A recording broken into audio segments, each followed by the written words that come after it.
नमस्कार, आप देख रहे हैं उत्तम हिंदू टीवी। इंडिया बनाम भारत ने पूरे देश में एक विवाद को पैदा कर दिया है। दूसरी तरफ उदयनिधि स्टालिन के विवादित बयान ने भी चर्चा छेड़ी हुई है। तो ऐसे ही कुछ तमाम मुद्दों पर बातचीत करेंगे हमारे आज के प्रोग्राम चर्चा खास में। हमेशा की तरह हमारे साथ जुड़े हुए हैं उत्तम हिंदू टीवी के editor in chief Irwin Khanna ji. उनका स्वागत कर लेते हैं। सर, बहुत बहुत स्वागत है। सर, G20 समिट के दौरान जो राष्ट्रपति भवन में रात्रि भोज आयोजित होना है, उसके निमंत्रण पत्र में प्रेसिडेंट ऑफ भारत लिखा गया है और इसे लेकर एक विवाद पैदा हो गया है। विपक्षी पार्टियों का कहना है क्योंकि हमारे गठबंधन का नाम इंडिया है, इसीलिए सरकार घबरा गई है और ऐसा किया गया है। तो इंडिया बनाम भारत का ये जो विवाद पैदा हुआ है, इसे आप कैसे देखते हैं? देखिए, एक बात समझिए, ये विवाद हुआ क्यों? अगर प्रेसिडेंट ऑफ इंडिया लिखते तो विवाद नहीं था, अगर ये हिंदी में लिखते तब भी विवाद नहीं था, क्योंकि कॉन्स्टिट्यूशन ऑफ इंडिया भारत का संविधान, और भारत के संविधान को जब अंगीकृत करते हैं तो उसमें हम भारत के लोग ये है।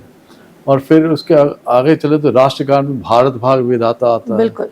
देश का जो सर्वोच्च पद है, सम्मान जो है, पद नहीं सम्मान जो, वो भारत रत्न है। तो भारत को लेकर कुछ सरकार ने जो किया है वो कोई असंवैधानिक नहीं है। जो डर या जो विपक्ष कह रहा है कि ये बदलने जा रहे हैं, तानाशाही हो रही है, ऐसी कोई, मैं नहीं समझता कोई ऐसी कोई बात है। सिर्फ एक परंपरा जरूर सरकार ने तोड़ी है, क्योंकि पहले इंडिया शब्द यूज किया जाता था, अब इंग्लिश में भारत यूज हो गया, तो एक नई परंपरा शुरू जरूर हो रही है। और इसमें कोई बुराई नहीं, ना ये संविधान के विरुद्ध है, ना इसमें कोई बुराई है। और आगे अगर हम चलें तो जो सरकार को कटघरे में खड़े कर रहे हैं कि हाँ ये बदलाव ला रही है, या जो आगे सेशन आना है 18 सितंबर को, तो उसमें ये सारा कुछ होगा। इसमें एक बात ये भूल रहे हैं कि 2016 में एक जनहित याचिका आई थी सर्वोच्च न्यायालय के पास, जिसमें ये मांग की गई थी कि इंडिया शब्द संविधान से निकाल दिया जाए, केवल भारत शब्द ही भारत के लिए इस्तेमाल किया जाए। तो उस समय इसी सरकार ने, मोदी सरकार ने सर्वोच्च न्यायालय में ये अपना उत्तर दाखिल करते हुए लिखा था कि हमें कोई आपत्ति नहीं, इंडिया ही रहना चाहिए, इंडिया को निकालना नहीं चाहिए, भारत और इंडिया दोनों रहने चाहिए। इसी मोदी सरकार ने ये अपने उत्तर में दिया। और सर्वोच्च न्यायालय का ये फैसला आया कि जनहित याचिका को आप इंडिया या भारत, कोई भी दोनों में से किसी शब्द को भी आप इस्तेमाल कर सकते हैं, ये आपकी इच्छा है, दोनों संवैधानिक है, इसमें कोई समस्या नहीं। अगर उस दृष्टि से देखें जो 2016 में जो बात हुई, तो आज अगर गवर्नमेंट ऑफ इंडिया ने वो कर ली, भारत सरकार ने कर ली, एक नई परंपरा शुरू करी, तो भारत शब्द इस्तेमाल करने में बुराई कहाँ पे आ गई? कहाँ पे जो भय की जो बात करते हैं, तो इंडिया INDIA ये वाला इंडिया नहीं है, ये इंडिया अपनी होंद है भारत की। तो जहाँ तक भारत के, अगर देखिए भारत ने दुनिया को अगर शून्य दिया, दशमलव दिया, तो भारत ने दिया, इंडिया ने नहीं दिया। बिल्कुल, क्योंकि युगांतरों वो पहले वो इंडिया ने नहीं दिया। इंडिया अंग्रेजों ने नाम दिया, मुगलों ने हिंदुस्तान नाम दिया, भारत उससे पहले का है। भारत युगों से चला आज। तो इससे भारत के साथ जब हम अपना भारत देश की जितनी भी क्षेत्रीय भाषाएं ले लें, साथ में भारत कहीं ना कहीं इस्तेमाल हुआ है। जिस प्रदेश के में ये बात मतलब चली, जहाँ जो लेके उठी है, तो उसमें भी अगर देखा तो भारत सब जगह पे है, हर भाषा में भारत के इतिहास के भी जब हम कुछ कहानियां पढ़ते हैं तो वहाँ पर भारत वंश ये शब्द लिखा आता है। महाभारत, अगर हम महाभारत अपने से बोलते हैं, कितने हजार साल पहले महाभारत हुआ, तो वहां पर अगर भारत शब्द आया है, तो उसको उसके साथ अपना अतीत जोड़ के, अपनी संस्कृति जोड़ के, अपना इतिहास जोड़ के हमें फख्र होना चाहिए, उसमें गर्व होना चाहिए। उसमें कोई गिलानी वाली तो बात शब्द का अस्तित्व बहुत पहले से है। बहुत पहले इसका अस्तित्व है, इसके साथ सब कुछ हम जुड़े हुए हैं। तो उसका इस्तेमाल करने से घबराहट क्यों है? ये राजनीतिकरण नहीं होना चाहिए। भारत हमारा एक गौरवपूर्ण शब्द है और उस पर हमें मान होना चाहिए। और फिर न्यायालय के अभी तक सरकार ने कोई ऐसा हिंट नहीं दिया, कोई ऐसा संकेत नहीं दिया कि हम उसका नाम बदलने जा रहे हैं, या कोई एजेंडा सामने आए हुए 18 जो स्पेशल विशेष अधिवेशन बता रहे हैं लोकसभा का, उसमें ऐसा कुछ कर रहे हैं, कुछ भी नहीं है। तो ये एक भ्रम और भ्रांतियों में सिर्फ राजनीति करना, मैं समझता हूँ ये उचित नहीं है। इतना डराना नहीं चाहिए हम आदमी को, कुछ नहीं होने जा रहा है ऐसा। चलिए, राजनीति की बात हो रही है, राजनीति की हम बात कर रहे हैं, उस पर चर्चा कर रहे हैं, तो राजनीति की और विपक्ष की बात करना बनता है। तो राहुल गांधी और आम आदमी पार्टी के प्रमुख और दिल्ली के मुख्यमंत्री अरविंद केजरीवाल विरोधी पार्टियों का जो गठबंधन है उसके भागीदार के तौर पर एक दूसरे से मुलाकात कर रहे हैं, चर्चाएं कर रहे हैं। दूसरी तरफ पंजाब की अगर बात करें तो मुख्यमंत्री भगवंत मान का कहना है कि आम आदमी पार्टी अकेले लड़ना भी जानती है और जीतना भी जानती है। वहीं पंजाब कांग्रेस की अगर बात करें तो प्रताप सिंह बाजवा का भी कुछ ऐसा ही रुख है कि कांग्रेस को अकेले लड़ना चाहिए। तो क्या लगता है आपको, क्या पंजाब में गठबंधन संभव है आम आदमी पार्टी और कांग्रेस के बीच? देखिए, जब पिछली दफे हमारी जो बात हुई थी तो गठबंधन पंजाब स्तर पे इसका निर्णय नहीं होना, राष्ट्रीय स्तर पर होना, राष्ट्रीय स्तर पे हो चुका है, एक बेस बन चुका है। और जहां तक भगवंत मान की स्टेटमेंट जब मुख्यमंत्री पंजाब की आई है, वो प्रताप बाजवा और राजा वड़िंग की जो स्टेटमेंटें आई है उनकी प्रतिक्रिया स्वरूप आई। जब उन्होंने बोला कि हम नहीं करना चाहते, हम अकेले लड़ेंगे पंजाब में, तो भगवंत मान की स्टेटमेंट बड़ी स्पष्ट है कि हम अकेले लड़ना भी जानते, क्योंकि दिल्ली में भी कांग्रेस से वो जीते हैं, पंजाब में भी वो कांग्रेस से जीते हैं, तो उन्होंने उनका एक जवाब दिया है। बाकी इसका अगला जो तस्वीर का दूसरा पहलू वो समझे, नवजोत सिंह सिद्धू और हरीश चौधरी ये दोनों इस बात पे कि हमारा हाईकमान निर्णय करेंगे, और ये दोनों समर्थन करते हैं कांग्रेस आम आदमी गठबंधन का, ये इनकारी नहीं है। ये कहते हैं हाईकमान जो करेगी, हमारा राय जरूर लेंगे पंजाब वालों की, और करेगा फैसला, अंतिम फैसला जो होगा वो कांग्रेस हाईकमान करेगी। तो इस तरह ये है कि बीच का रास्ता निकालने की कोशिश है ये एक। और मैं इसका एक तीसरा पहलू मैं सोचता हूँ, अगर हाईकमान अपना निर्णय लेती है आम आदमी पार्टी के साथ गठबंधन का पंजाब, और पंजाब कांग्रेस की जो प्रताप सिंह बाजवा या कोई और नेता नहीं है, तो मेरे लगता है कि पंजाब में कांग्रेस फिर एक तो उभारो, जैसे अमरिंदर सिंह ने बाहर के, तो आने के बाद प्रताप सिंह बाजवा या इनके जो सहयोगी धड़ा है वो बाहर निकलेगा, और नवजोत सिद्धू और राजा वड़िंग इनकी फिर आपस में प्रधानगी के लिए मेरे हिसाब से ये एक मेरी सोच है कि अगर अगले 2-4 ऐसा अगर गठबंधन पंजाब में लागू होता है तो प्रताप बाजवा और इनके साथी टूटे जाएंगे बाहर, और फिर एक नया प्रधान और नई राजनीति पंजाब में फिर जगह लेगी। खैर देखने वाली बात होगी कि राष्ट्रीय स्तर पर जो गठबंधन हुआ है उसका पंजाब में क्या नतीजा होगा। पंजाब की समस्या है कि पंजाब के कांग्रेस के नेताओं पे केस बने हुए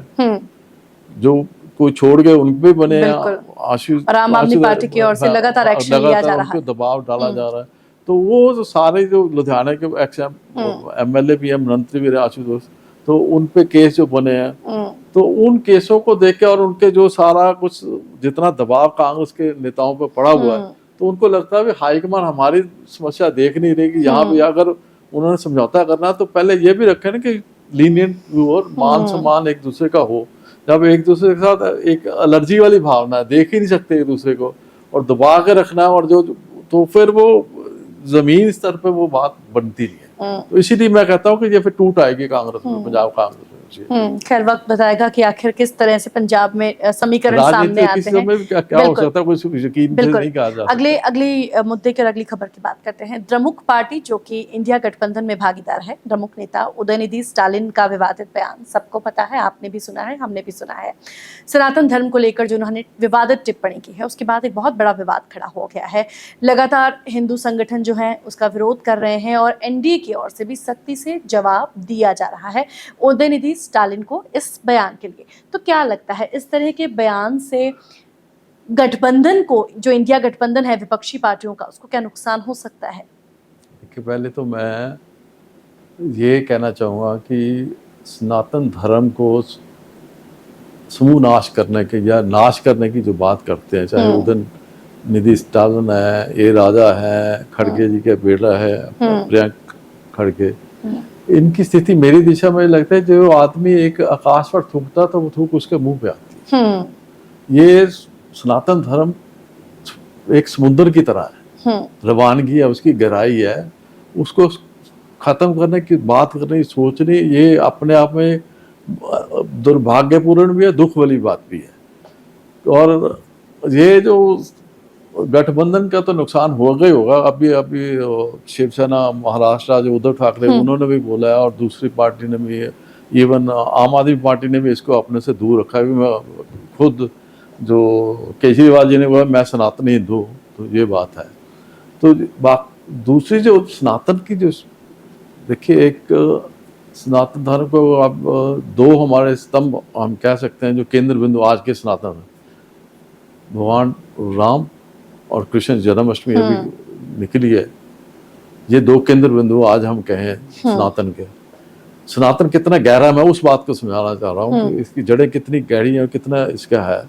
अगर इन दो को हम एक किनारे रख दें, हम कहते हैं कि मैं शिव और मैं भगवान राम और कृष्ण को एक साइड पे रखता हूँ, तो सनातन को उसको कुछ नहीं फर्क पड़ता, क्योंकि वंशवाली तो उनसे पीछे की चल रही है, उनके बाप दादा के सबके नाम और उनके आगे फिर और ऋषि मुनि संत सब हैं। और फिर हमारा सनातन कोई एक आदमी द्वारा बनाया नहीं गया, एक किताब पर निर्भर नहीं है, हमारे तो युगों युगांतरों से एक समुद्र की तरह, मैं कह रहा हूँ, उसमें गहरा भी है और रवानगी भी है। और उसको आप सोचते हो कि ऐसे खत्म, मुगल आए, अंग्रेज आए, सदियों लड़ते हैं तलवार के जोर पे, आज भी साम दाम दंड भेद विदेशों से फंड आता है कि हिंदू धर्म के कन्वर्शन कराइए, इनको मारा जाए जैसे पीछे। और ये समस्या क्यों हो रही है और सरकार का भी विरोध क्यों हो रहा है? ये कि मोदी सरकार को वो एक सनातनी सरकार के रूप में देखते हैं कि ये हिंदुओं की असर्शन है और इस असर्शन को दबाने के लिए विरोध किया जाए। जबकि सच्चाई ये है कि सनातन जो मानने वाले हैं, आज एक तो ब्रिटेन का प्रधानमंत्री है और सनातन जो मूल के, अगर आप अमेरिकन कॉर्पोरेट सेक्टर में जाए तो 25% सनातनी है वहां बैठे। उस सनातन को, और पंजाब जिस प्रदेश में मद्रास की तमिल में वहां पे सारे सनातनी है, देश में बहुमत सनातनी है, तो सनातनी खत्म कैसे हो सकते हैं? और सनातनियों की भावना को आप समझिए, ये बचा क्यों? मैं उसका एक प्रसंग मुझे याद आ रहा है कि गंगा को हम माँ मानते हैं, गंगा नदी माँ मानते हैं, और गंगा को जब गोत्री से शुरू होती है तो बंगाल तक पहुंचती है, गंगोत्री से शुरू होकर बंगाल तक, गंगोत्री का पानी और बंगाल में जो गंगा पहुंचती है उसके पानी में जमीन आसमान का बिल्कुल आ जाता है। बंगाल में जाकर वो धुंधला भी हो जाता है, प्रदूषित भी हो जाता है और धीमी गति का भी हो जाता है, उसकी स्वच्छता सब प्रश्न चिन्ह लगे होते हैं सब तक। लेकिन उसके बावजूद भी आप पर्वों पर देखते हैं कि वहां पे लोग डुबकी लगाते हैं। सुबह जब कोई पर्व आए या वैसे भी गंगा माँ पे डुबकी लगाते हैं, उनको ना तो प्रदूषण दिखाई देता है, ना वो धुंधलापन देता है, वो सिर्फ उस आस्था पे जाते हैं कि भगवान शिव के केशों से निकली ये गंगोत्री वाली गंगा है। उनको वो धुंधला पानी नहीं नजर आता, वो आस्था में गंगा माँ वो गंगोत्री वाली देख के है। तो वो आस्था हिंदुओं में आज भी है, सनातन में। और सनातन के जो मूल सिद्धांत क्या है? कर्म फल, पुनर्जन्म और मोक्ष, इनको कोई खत्म कर ही नहीं सकता। और सनातन का जो अगर अध्याय लेना तो गीता आज दुनिया के किसी भी धर्म का कोई भी ग्रंथ ले लें, उसका आधार गीता में मिलेगा आपको। तो उसको कैसे आप खत्म कर सकते हैं? ये सिर्फ राजनीति के एक, देखिए सनातन, जैसे मैं गंगा के उदाहरण दिया, वो धुंधला बंगाल में, मेरा कहना है मतलब इतना युगों युगांतरों से जो परंपरा चली आ रही है वर्षों सदियों से, उसमें कोई ना कोई कुरीति आई। आप कुरीति के बारे कर सकते हैं, उसके बारे आप, जैसे जातिवाद है, हम कहते हैं सारे आज आत्म मंथन करते हैं ना हिंदू समाज कि ये चीज नहीं होनी चाहिए, खत्म। और लोकतंत्र में हमने कानून भी पास किया हुआ सब। तो वो कुरीति को लेकर तो आप विचार कर सकते हैं, मंथन कर सकते हैं, वो एक अच्छी है। लेकिन वो भाषा की मर्यादा और लक्ष्य में लिखा पार नहीं करनी है वो, और उसके लिए कानूनी कार्रवाई का प्रोसेस शुरू होना भी चाहिए ताकि भविष्य में भी कोई ऐसी बात ना करे। पंजाब बीजेपी की बात कर लेते हैं। सुनील जाखड़ ने पंजाब बीजेपी की कमान संभाली है, लगभग 2 महीने का वक्त बीत चुका है, लेकिन नई टीम का ऐलान पंजाब में बीजेपी की ओर से नहीं किया गया है। लोकसभा चुनाव की अगर हम बात देखें तो करीब 6 महीने का ही वक्त बचा है। तो क्या लगता है आपको, पंजाब बीजेपी का भविष्य पंजाब में क्या होने वाला है? जब मैं कॉलेज में पढ़ता था तो 60s की बात है, 1960, 67, 8, 9 की समझे। तो उस समय एक पंजाब के जो मुख्यमंत्री हुआ करते थे सरदार प्रताप सिंह कैरो, तो उनके साथ एक प्रसंग जोड़ के आम चर्चा में रहता था राजनीतिक गलियारों में कि वो अमृतसर से चंडीगढ़ की तरफ जा रहे थे तो रास्ते में खरगोश उनकी गाड़ी के नीचे आ गया। तो उन्होंने अपने साथ के साथी से पूछा जानते हो ये खरगोश क्यों मरा? तो उसने कहा गति नहीं समझी कार की, उसकी स्पीड नहीं समझ सका, वो मर गया। नहीं नहीं ये नहीं बात है, ये फैसला ही नहीं कर सका कि इसे सड़क क्रॉस करनी है कि वापस जाना है। ये अनिश्चितता के दौर में रहा और मारा गया है। कठिन मतलब कठोर प्रसंग में सुना रहा हूं, पर आज पंजाब भाजपा की स्थिति यही है।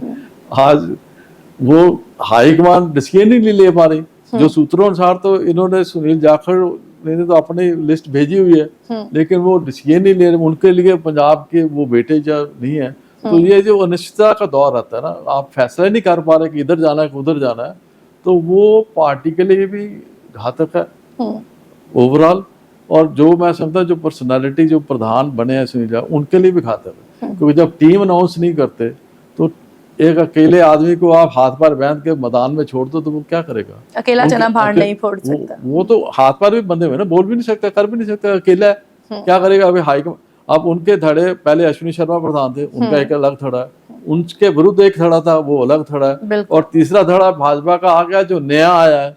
अब 3 धड़ों में से एक टीम बननी है, वो टीम बनानी तो इन्होंने भेज दी, मान लो उन्होंने फैसला ही नहीं लिया, तो भाजपा अगर 6 महीने में लोकसभा के उम्मीदवार भी नहीं डिसाइड करेंगे, अपनी टीम भी नहीं बनाएगी, तो लास्ट मूव में अगर अकाली दल से कोई गठबंधन बनना भी है, नहीं बनना, तो कौन करेगा, कितनी जगह, तो वो सारा हौच पौच एक हो जाएगा। अनिश्चितता का दौर था, वो आत्मघाती है जो मैंने आपको खरगोश वाली, ये खरगोश वाली स्थिति भाजपा के लिए। पंजाब भाजपा का हित इसी में है कि हाईकमान इसका अनिश्चितता का दौर खत्म करके सुनील जाखड़ जी जो आए हैं उनका जो लाभ लें, नई टीम चाहे जैसे भी है, हर वर्ग को उसमें स्थान मिले, काम करें, ताकि 6 महीने से आप अपना काम करके रिजल्ट देगा। अगर वो टीम ही ना अनाउंस हुई तो फिर क्या बनेगा? ये वो स्थिति जब हमारे किसी समय खिलाड़ी बाहर जाते थे तो लास्ट मोमेंट में उनको किट नहीं मिलती थी। बिल्कुल 60-70 के दौर में अगर देखो तो खेलने जो एशियन गेम जाते थे खेल लगा रही, तो उनको ऐसी समस्या थी कि आज वीजा नहीं लगा जी, मेरी टिकट नहीं है, तो ये उसी स्थिति में राजनीतिक खेल में आज वो स्थिति सुनील जाखड़ जी की बनी है। तो बेसिकली हाईकमान को चाहिए कि अनिश्चितता जो है ये खत्म करे और एक स्ट्रांग डिसीजन ले। ये जितनी देरी होगी उतना नुकसान पंजाब भाजपा का होगा। बिल्कुल। फिलहाल बहुत बहुत धन्यवाद सर हमारे साथ जुड़ने के लिए और इन तमाम मुद्दों पर अपनी पारखी नजर रखने के लिए। तो उत्तम हिंदू टीवी में चर्चाएं खास में आज बस इतना ही। अगले हफ्ते विभिन्न मुद्दों के साथ फिर होगी मुलाकात। तब तक देखते रहिए उत्तम हिंदू टीवी।